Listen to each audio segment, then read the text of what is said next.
Oi, boa tarde. Boa tarde. Voltamos, o marido chegou do trabalho. Cheguei. Então a gente voltou agora para terminar esse vídeo que está sendo tão polêmico sobre a macumba, né? Sobre o meu testemunho. E eu venho aqui dizer que nós não estamos aqui para poder ofender religião nenhuma, nem desrespeitar religião nenhuma. Eu estou aqui para dar o testemunho do que eu vivi em 48 anos dentro de uma seita religiosa, né, que vem a ser o candomblé. Então, o meu testemunho, ele é bem verdadeiro porque eu vivi, né? Como eu falei, eu vim de uma família, minha avó era da macumba, minha mãe veio a ser da macumba e nós também, meus irmãos também, até um certo tempo estávamos frequentando a macumba. Então, eu estou falando, tem muita gente que vai se doer, mas eu não estou aqui para agradar os homens, nem para minimizar, não.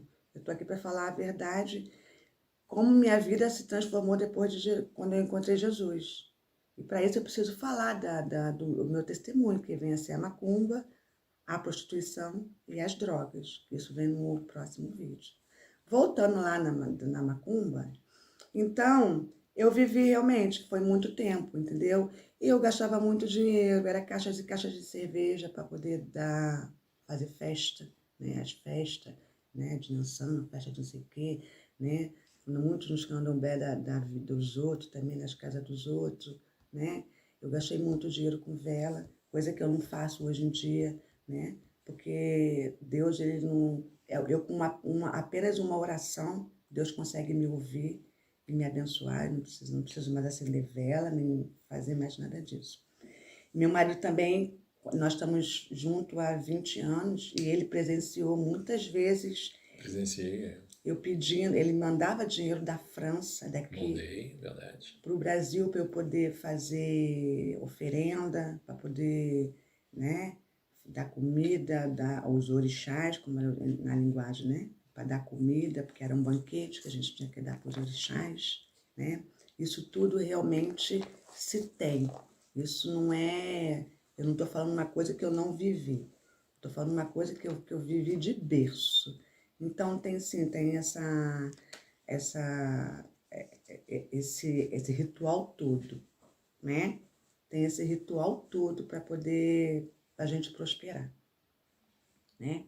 Tanto é que é uma coisa que, como eu falei, que a minha vida era de altos e baixos. Tinha momentos que eu tinha muito dinheiro, ostentar, mas para eu poder manter o ritmo de vida que eu tinha que estar sempre sacrificando um animal para dar para o diabo, para poder ter para o meu estilo de vida tá continuar do jeito que era de ostentação. É, porque o diabo ele te dá, tira do volta. O diabo que ele fazia, ao mesmo tempo que ele me dava, eu tinha que pagar. É um preço que a gente paga, é o preço, o salário do pecado é a morte. Então era um preço.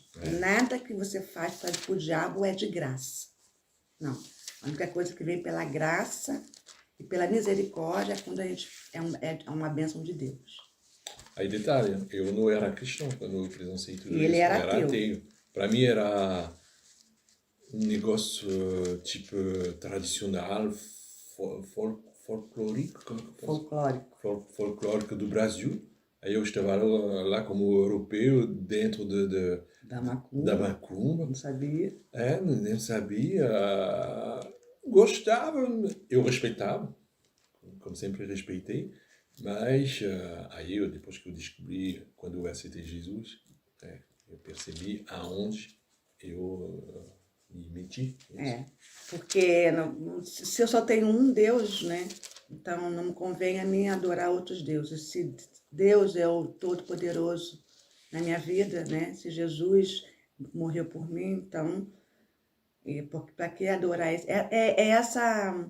É esse contratempo que eu não entendo das pessoas. Não estou falando mal, porque eu já falei que eu vim de dentro da macumba, então eu não sei o que eu estou falando. Como é que eu posso estar adorando Deus e ao mesmo tempo estar adorando Satanás? Então, lá em Êxodo 20, fala assim, ó, não terás outros deuses diante de mim. Imagina uma pessoa religiosa que gosta muito de religião, né? Tem muitas pessoas que gostam muito de religião. Então, elas adoram, do candomblé, tem outros deuses. Tem o Santo Antônio. Antigamente, eu juro mesmo, gente, eu botava o Santo Antônio de cabeça para baixo, achando que se ele não ficasse de cabeça para baixo, eu não ia arrumar namorado. Olha só, Santo Antônio de cabeça para baixo. Então, tem muita gente que idolatra Santo Antônio, tem muita gente que acha que São Jorge, coitado de São Jorge, São Jorge da Capadócia, realmente tem uma história dele que não tem nada a ver daquilo que as pessoas fazem com ele hoje, idolatram ele hoje, isso não tem nada a ver. Isso é uma outra história que eu vou contar no outro vídeo, né? Santo Antônio, pessoas que idolatram imagem de pedra, imagem que não fala, isso também é idolatria, né? Isso também é idolatria e a Bíblia está bem claro disso, que não entrarão, ficarão de fora todos esses que idolatram. Então você que idolatra Inhansã, você que idolatra o seu candomblé, você que idolatra o seu São Jorge, gente, isso não... Acordem, abrem os olhos espirituais para verem a Bíblia. Onde é que está escrito na Bíblia que esses deuses são verdadeiros? Onde é que está escrito isso na Bíblia? Isso foi uma lenda que nossos pais, os escravos de nossos avós, quando eram escravos, que contavam isso para a gente.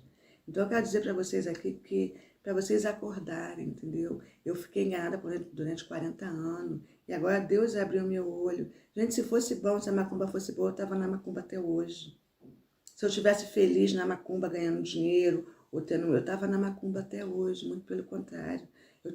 Aí eu fui perceber que quanto mais tempo eu era cega, mais eu me prejudicava espiritualmente, mais Deus se afastava de mim, né? Porque Deus não vai te ouvir. Se eu sou uma pessoa que eu idolatro vários deuses, coloco esses vários deuses na frente do Deus Todo-Poderoso, como é que quando eu estivesse num problema mais grave, se eu fosse lá orar a Deus, ele não ia me ouvir. Com certeza ele não ia me ouvir. Porque ele é único. Então é o que eu falo para vocês, entendeu? Que quando eu conheci Jesus, aí vem a minha caminhada com Jesus. Foi onde eu falava muita coisa. Eu falava, minha irmã Cristiane, né? Hoje em dia eu agradeço a Deus por ter colocado ela na minha vida, porque ela me ajudou muito. Me ajudou muito a tirar as escamas dos meus olhos, né? Então, quando eu conheci Jesus, a primeira vez que eu tive um encontro com Deus, eu estava na casa dela e ela ia muito na minha casa falar de Deus, eu não aceitava, entendeu? Porque eu era muito da farra, muito de beber, muito ostenteira, que eu ostentava muito mesmo, entendeu? Então eu achava que Deus eu era muito igual a muita gente, eu achava que Deus era amor, e Deus estava em todos os lugares, em todos os caminhos levavam a Deus. E foi uma luta, né, para ela me convencer de que Deus não está em todos os lugares, nem todas as religiões, nem todos os caminhos levam a Deus. Foi onde uma vez eu falei para ela, Cristiane, então tá, então eu vou na sua casa e você tem que me convencer que realmente quem é esse Jesus, porque eu não conhecia Jesus.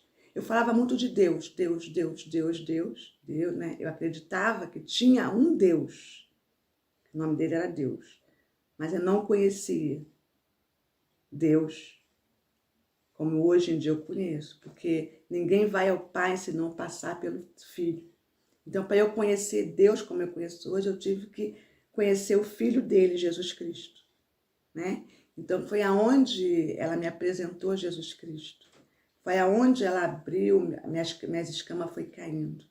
Ela me apresentou mediante a Bíblia, as passagens da Bíblia.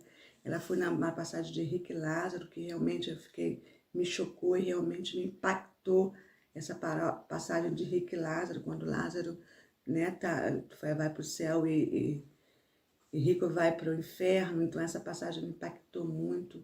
E dali, naquele momento, quando ela começou a falar os versículos da Bíblia para mim, na mesma hora as escamas dos meus olhos foi caindo e veio passando na minha cabeça tudo, aquelas imagens, aqueles orixás todos que eu cultuava, aquilo tudo. Eu vi que aquilo tudo ia me levar para o inferno. Ela me falou, você quer ir para o céu ou para o inferno? Eu falei para ela, Cristiane, o inferno é aqui. O inferno, não tem outro lugar que não seja aqui o inferno. E foi onde ela me mostrou, não, Denise, o inferno ainda não é aqui. Aí ela me mostrou a passagem de Henrique e Lázaro. Foi dali que eu conheci Jesus. Fui para casa, comecei a estudar mais a Bíblia, porque me interessou. Comecei a estudar mais a Bíblia, comecei a procurar saber mais de Jesus. E quando eu vi que Jesus tinha morrido por mim na cruz, quando eu vi que Jesus tinha pagado o preço com sangue para mim, dos meus pecados, sabe? Quando eu vi que como Jesus sofreu na cruz por causa de mim, pecadora, né? Que até então eu não me achava pecadora, gente. Eu me achava, eu sou uma pessoa boa, eu ajudo as pessoas, eu nunca matei, nunca roubei, nunca me prostituí já, isso aí já é uma outra história. Mas eu achava que eu nunca matei, nunca roubei, nunca fiz mal a ninguém, que eu ia para o céu. E lá eu vi que não era assim. É isso aí que eu quero dizer para vocês, tá? E o próximo tema que eu vou falar vai ser da prostituição e das drogas, para depois eu contar para vocês como realmente foi o meu encontro com Jesus. Amém? Então a gente vai terminar isso aí e depois a gente continua. Tchau. Tchau.